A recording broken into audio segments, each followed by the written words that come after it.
সদ্যপ্রয়াত অধ্যাপক, ইতিহাসবেত্তা, প্রত্নগবেষক, কবি, প্রাবন্ধিক ও পরিবেশ আন্দোলনের কর্মী, হাবড়া তথা উত্তর চব্বিশ পরগনা জেলার গর্ব ডক্টর গৌরীশঙ্কর দে স্মরণ সভা যথোচিত মর্যাদায় অনুষ্ঠিত হয়েছে।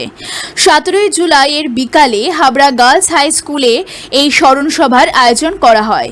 আয়োজক হাবড়া নাগরিক উদ্যোগের পক্ষে অজয় বসু ও দীপঙ্কর সরকার জানান, এদিন নীরবতা পালনের মধ্যে দিয়ে এই সভা শুরু হয়।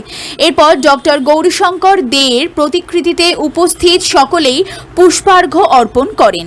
উদ্বোধনী সঙ্গীত পরিবেশন করেন প্রজ্ঞা সরকার ও মহাশ্বেতা সাহা।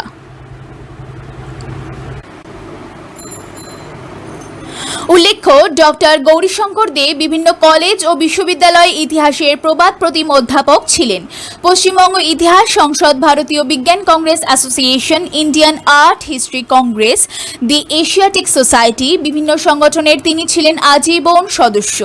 সাহিত্যের নানান আঙ্গিকে তার ছিল অবাধ বিচরণ। তিনি Chandraketugarh, a lost civilization, English days of Barasat, Jessore ও খুলনার ইতিহাস, আদি ভারত একটি সংক্ষিপ্ত ইতিহাস, পৃথিবীতে শিশুযুগ আসছে, কিংবদন্তির জেলা উত্তর চব্বিশ পরগনা সহ বিভিন্ন গ্রন্থের প্রণেতা। তার কাব্যগ্রন্থগুলির মধ্যে বিখ্যাত হল পারি, সমস্তক্ষণ সূর্যাস্ত, জেরুজালেমে রক্তপাত প্রভৃতি। শতাধিক পত্রপত্রিকায় তার বিভিন্ন লেখা নিয়মিত প্রকাশিত হয়েছে। পাশাপাশি বিভিন্ন অনুষ্ঠানে বেহালা বাজিয়েছেন নিখুঁত মুন্সিয়ানায়।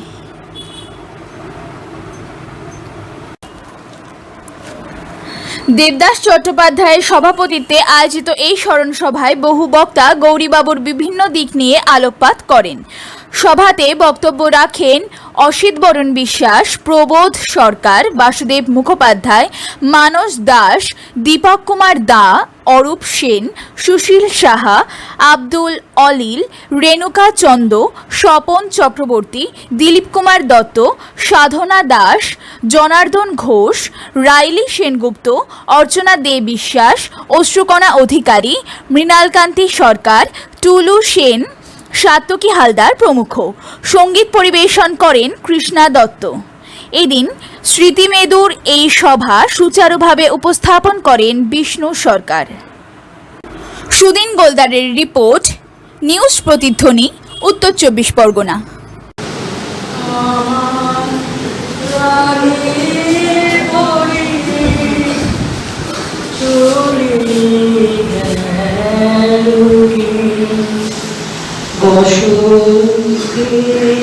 বাতাস সে যে ছুঁয়ে গেল নুয়ে